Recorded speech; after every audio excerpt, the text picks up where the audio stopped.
היי, אז רציתי להגיד לילה טוב למי שעכשיו עולה לישון. ורציתי להגיד לילה טוב למי שעולה לישון, ושיהיה לכם חלומות פז, וחלומות נעימים וחלומות פז, כל מה שתרצו.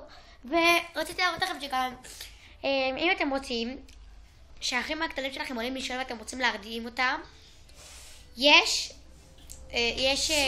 שיר מדהים שאותו כיכרון אחותי המציאה, ואני רוצה לשיר אותו, שאם האחים הקטנים שלכם לא נרדמים תוכלו לשיר להם את זה. אז אני אשיר לכם, ושאני גומרת תעשו לי לייק למטה, אוקיי? לייק. ואם לא אהבתם תעשו לי ככה, אבל אני מקווה שאל תעשו את זה, ותגידו לי פשוט מה לא אהבתם בתגובות ואני אענה לכם. אוקיי, אז אני הולכת לשיר לכם את השיר, ותראו איך אחותי נרדמת ממנו. אגב, בואי תעלי לישון. אגב, לא נרדמת מהר, הרבה פעמים. אז מה שנעשה, היום נשאיר לה את השיר. לילה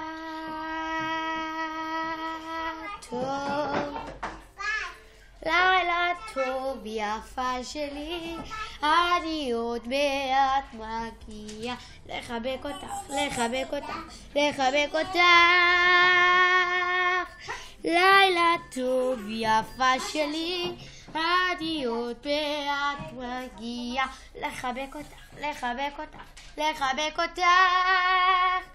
אז זה השיר שאיך שאתם יודעים רוני דלומי שרה, והשיר שאני המצאתי הוא כזה. שיהיה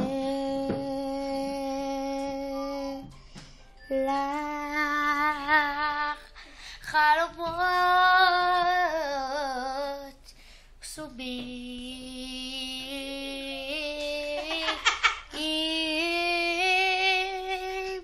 ונעימים, תחלמי על דברים טובים, שיהיה לך לילה טוב, מחר יש יום חדש, בו תוכלי לקום, לשחק, לשחק, לשחק ולשחק ולעלות לישון שוב. אז לילה טוב, חלומות נעימים. מקווה שנהנתם, זכרו, תעשו לי לייק למטה. אם לא אהבתם תעשו לי ככה, שזה לא אהבתי למטה, אבל תנסו לא. ואם אתם בכלל לא אוהבים את זה אז תעשו את זה, אבל תכתבו לי למה, אוקיי? אז ביי ביי.